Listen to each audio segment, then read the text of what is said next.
26 अरब dollar का फायदा सिर्फ एक दिन में।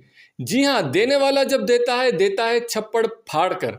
फेसबुक के मालिक मार्क जकरबर्ग को हुआ है 26 अरब डॉलर का फायदा। मार्क जकरबर्ग हैं मालिक मेटा कंपनी के, और इस मेटा कंपनी के शेयर्स की कीमत में हुआ है इजाफा 20%, और इस 20% से मुनाफा मिला है 26 अरब डॉलर का मार्क जकरबर्ग को।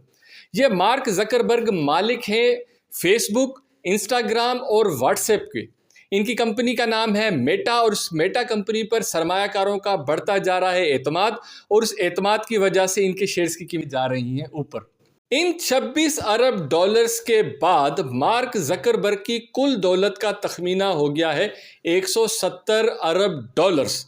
जी हां, 170 अरब डॉलर्स के बाद मार्क जकरबर्ग शामिल हो गए हैं दुनिया के 5 अमीर तरीन अफराद की लिस्ट में। क्या आपने भी ले रखे हैं किसी कंपनी के शेयर्स? नहीं ले रखे तो किसी अच्छी कंपनी के शेयर्स जरूर ले लें, क्योंकि देने वाला जब भी देता है छप्पड़ फाड़ कर।